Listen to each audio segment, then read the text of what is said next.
সাপ্তাহিক জীবনের ব্যবহৃত শূন্যসহ সকল মূলদ ও অমূলদ সংখ্যাগুলিকে বাস্তব সংখ্যা বলা হয়।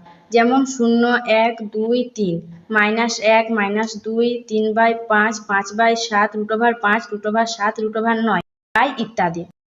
অবাস্তব সংখ্যা কাকে বলে? সাপ্তাহিক জীবনে ব্যবহৃত নয় এমন সংখ্যাগুলিকে অবাস্তব সংখ্যা বলে।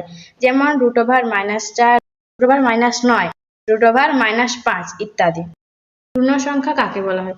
ভগ্নাংশ বা দশমিক বিহীন সংখ্যাকে পূর্ণ সংখ্যা বলে। যেমন -5, -4, -3, -2, -1, 0, +1, +2, +3, +4, +5 ইত্যাদি। স্বাভাবিক সংখ্যা কাকে বলা হয়? শূন্য থেকে বড় সকল পূর্ণ সংখ্যাকে স্বাভাবিক সংখ্যা বলে। যেমন 1, 2, 3, 4, 5, 6, 7, 8, 9 ইত্যাদি। অখণ্ড সংখ্যা কাকে বলে? শূন্যসহ সমস্ত স্বাভাবিক সংখ্যাগুলিকে একত্রে অখণ্ড সংখ্যা বলে। যেমন 0, 1, 2, 3, 4, 5, 6, 7, 8, 9 ইত্যাদি। মূলদ সংখ্যা কাকে বলে?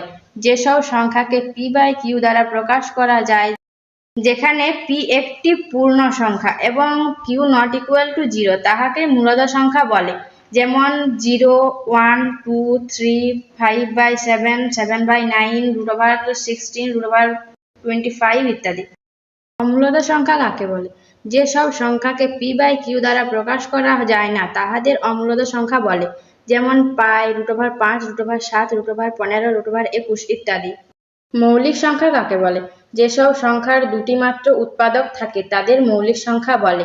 যেমন 2, 3, 5, 7, 11, 13, 19 ইত্যাদি। যৌগিক সংখ্যা কাকে বলে? যেসব সংখ্যার 2 এর বেশি উৎপাদক থাকে তাদের যৌগিক সংখ্যা বলে।